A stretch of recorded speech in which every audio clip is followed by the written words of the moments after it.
In this lecture, we're going to learn about base class access specifiers. And in case you didn't know, we have been using base class access specifiers in this chapter all along. And to really understand this, let's look at our player class, which is inheriting from person, and we are doing public inheritance.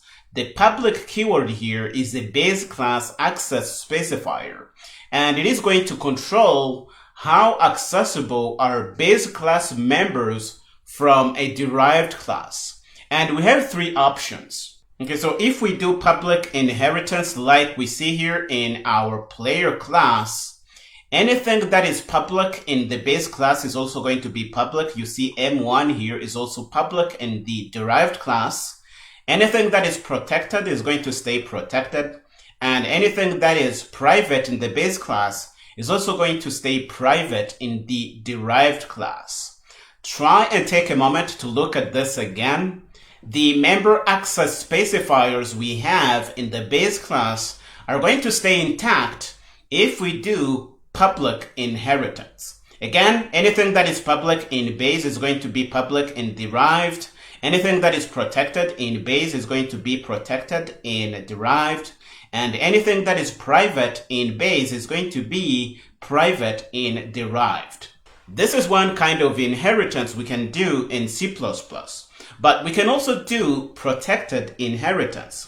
And the syntax to do that, you just use the protected keyword here. You say class player, : and specify that you want to do protected inheritance. And then you specify the base class you want to inherit from. The moment you do this, anything that is public in the base class is going to be protected in the derived class. Anything that is protected is going to stay protected. Anything that is private is going to be private.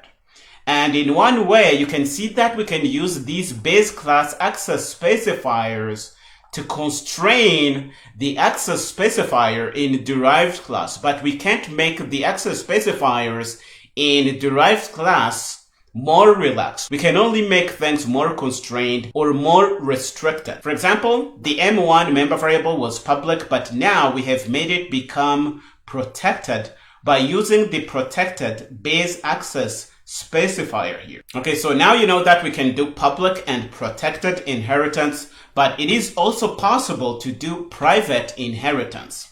And you do that by using a private base class access specifier. The moment you do this, anything that is public in the base class is going to become private in the derived class. Anything that is protected in the base class is going to become private in the derived class. And anything that is private is going to stay private in the derived class. And again, you see that this is going to constrain things.